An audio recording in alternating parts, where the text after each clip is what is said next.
Welcome to Fabulous TV. I'm TV's John. And I'm the fabulous Irene.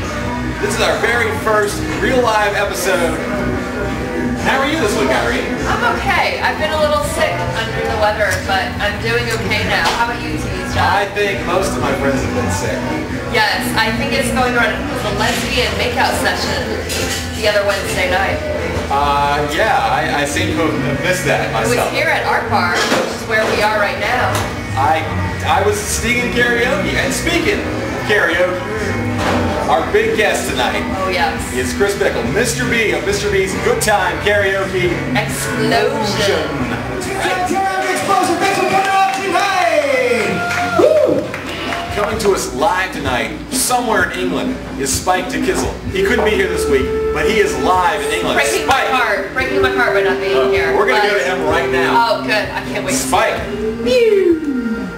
What are you looking at, man? John, Irene, what's up, man? England again, man, my hometown. Which I don't remember what the name is, because I don't ever go there. I'm always at the bar, but this bar right here, Blue Stein. I went here. I was about 15 to 16 years old. We used to watch the shows and get the trash. Because, you know, at the bar in England, you only got to be knee-high to a pissant to drink at the bar. And I guess I was the pissant. Yeah! I don't know when they got this sign because they didn't have it before. Before it was called, okay, it doesn't matter because I don't remember what it was called. It showed up and got messed up, man. But, I just want to let you know I'm in England, and I just want to say, hey, rock and roll, man, American PBR, rock and roll, yeah! Shall we bring him on? Oh, yes, of course. All right. I'm going to call out Mr. B to come on out and have an interview with us, ask him all the hard-hitting questions. And I remember that favorite color, Pat, so... That's my question, Here we go. Yeah. I'm just listening, just saying. Come on in, man. Welcome, sir. Fabulous. All right. Hi, Fabulous Irene. TV's John. Hello, Mr. So good to have you. It's great to be here. So tell us, karaoke. I want to know where you were inspired to do this. How you got started? I got dragged into going to karaoke about 12 years ago to sing, and I did want to do it. I thought that was about the lamest thing. But I got dragged out and ended up having the greatest time. The guy that was the host was really good. It was really dynamic. Great song selection. Turned everything up really loud. Everything sounded good. Mixed everything right. Big stage. And I thought that's how karaoke is.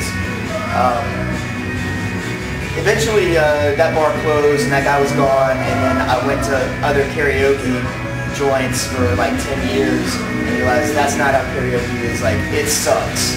Wow. Like, everywhere. Yes. So eventually I just decided if I was gonna go to a good karaoke, I'd have to do it myself. So I did, and I've been doing it for almost 5 years now. Recently, the original Inspiration host came back in town, and I went to his karaoke and realized it wasn't nearly as good as I remember it. So, in effect, the circle's complete. The circle's complete. The student became the master. Only the master of evil karaoke, though, Mr. B. And speaking of the free times this week, haven't you won the award for best karaoke? How many years? 4 years in a row, wow. And I assume this year will be 5. Very nice. You've got my vote, mister, because I have to admit, I've been other places. And it sucks. you know, you don't know what you have until you don't. But that's what Wednesday nights are all about. Yeah. I mean, I'm not trying to toot my own horn or anything, but I'm sure you got people lining up to do that too. That's right. That's what you guys are for. Shoot away. Hands on the table. Okay. So, let's go over some of the rules of karaoke. What is this sing one, bring one, whatever you got going on? Okay, well that's to keep things orderly because we do tend to have a long line of people waiting to sing.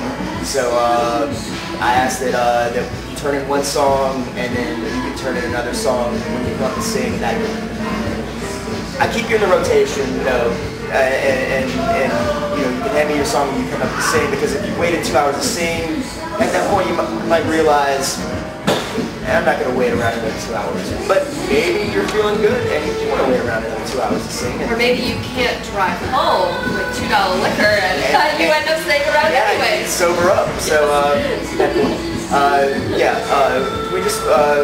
I realized that there's a long line and you have to wait a little bit. But if you enjoy watching other people and being a part of something instead of just wanting the spotlight on you constantly, then you're gonna have a really good time, and I'll get around. I guess people just need to understand it. It's true that #1 karaoke down. There's gonna be a wait. There's gonna be a wait, but you know, you can come to my karaoke and you can wait an hour to sing, but you're gonna sing in front of 100 people that are all really into what you're doing.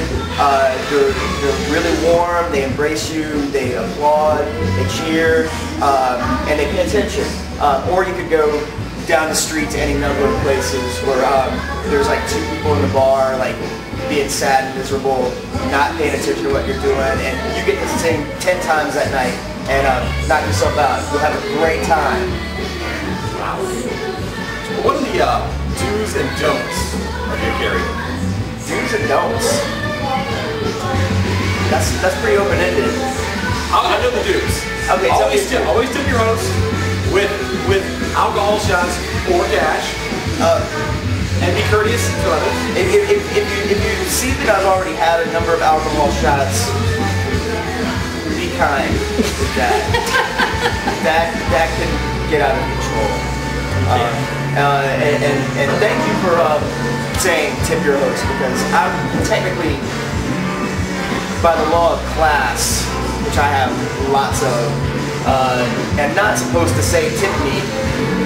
But even though it's written on the front of the bucket, tip me. So I appreciate regulars like you guys who get on the mic and actually encourage people to make it worth my while, because all the tip money that I get actually does go back into the show. I just bought a laser. Laser. Yes. I do enjoy the bubble machine. Bubble machines. Let's not forget the Wheel of Songs. Wheel of Songs. New songs every week. So I always put the money back into the show because I want it to be not only the best in Columbia, but the best in the world. And I haven't been to one better. I haven't either. Yeah. So there you go. So you have theme nights. Can you tell us how that kind of got started? How did it get started? I don't know how it got started. I don't know what the first one was. Well, the first one probably was Zombie Night. It was Zombie Night. It was early on. It was near Halloween, and everybody just came as a zombie, because that's really easy to do. You just put some black under your eyes. But yeah, I try and do one at least like once a month. The most recent one was High School Night, and everybody dressed like they dressed in high school. My favorite one of all time was, and I don't know if I'm jumping ahead or anything, but Surrender Night, because Surrender by Cheap Trick is my favorite song of all time. And so I said I'd buy a drink for anybody that sang Surrender, and I gave away like 15 drinks that night. So I heard Surrender all night long, never got old, loved it every time. And by the end of the night, the people that didn't know the song knew it and were singing along, and everybody had a great time, except one guy.